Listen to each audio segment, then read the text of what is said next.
I'm Elizha. And I'm Trevon. This is A Lesson Before Dying by Ernest. And today we're going to be talking about how this book is more better than The Adventures of Huckleberry Finn. So here we have the summary for Huckleberry Finn, and I just wanted to point out something that is not really that appealing to us. It's very plain, and also that are two words for it, and it's kind of harsh, but it's Boring. So our summary was published. The book was published in 1993 by Ernest and tells the story of a young man named Jefferson from Louisiana, and it takes place in the late 1940s. And so he was at the wrong place at the wrong time, and so he had to go to court, and the jury found him guilty of first-degree murder, and the judge sentenced him to death by electric chair. Awesome! And for artistry is basically how the author explains things. And one quote is, "I'm going to show you how an old hog eats." And so he knelt down on the floor and started eating without using his hands.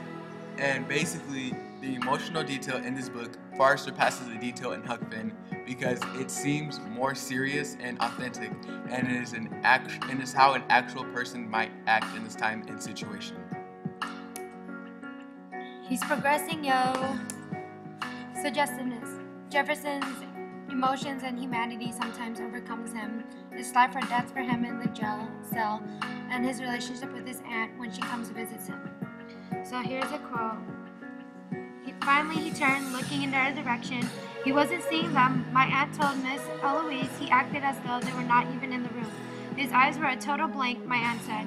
This evidence connects to one of the criteria because he's feeling very emotional inside, but doesn't want to show it.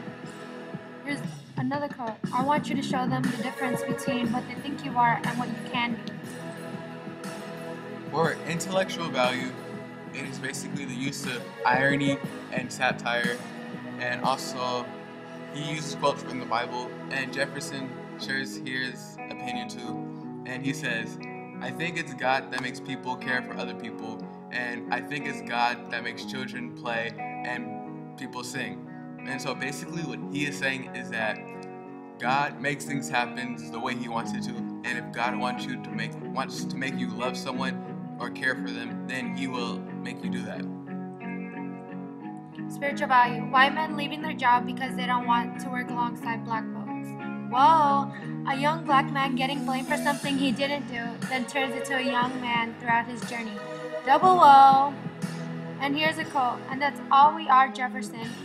All of us on this earth, a piece of drifting wood, until we, each of us, individually, decide to become something else, and I'm still that piece of drifting wood, and those out there are no better, but you can be better. And for permanence there's a problem, and the problem that stuck out in this book was racism, and it's a very big problem to this day, and it's a huge conflict in this book also. And here's some good quotes about people who said about on Good Read. A Lesson Before Dying is a very moving book. It's one of the best books I've ever read. It was beautiful. I still think about this book. When I first started reading this book, I cannot put it down. Style. So in this book, they used a lot of slang words. The use of satire, romanticism, broken societal norms. So here's a quote. I want you to go before she gets home. I want you to stay. I think it'll be alright. She'll have to get used to it. I don't want to cause any trouble.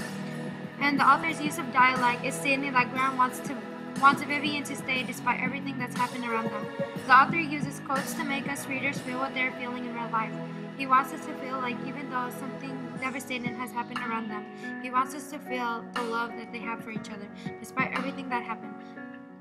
And this connects to Huck Finn because in the end, where Jim was already free, Tom played games, fooling them that he wasn't free. And it felt like at that moment, Tom didn't care for anyone but himself. And for university, what you can do is you can see which character you can relate to the most. And for this, I chose Jefferson's aunt because when somebody disrespects your family, you don't like that, and so you like want to prove them wrong about what they said, and so you try to do everything that you can, and that is exactly what his aunt did, and in the end, she ended up proving them wrong. Final thoughts. I have no more to say except this. We must live with our own conscience. Ernest J. Gaines. Thank you. And bye.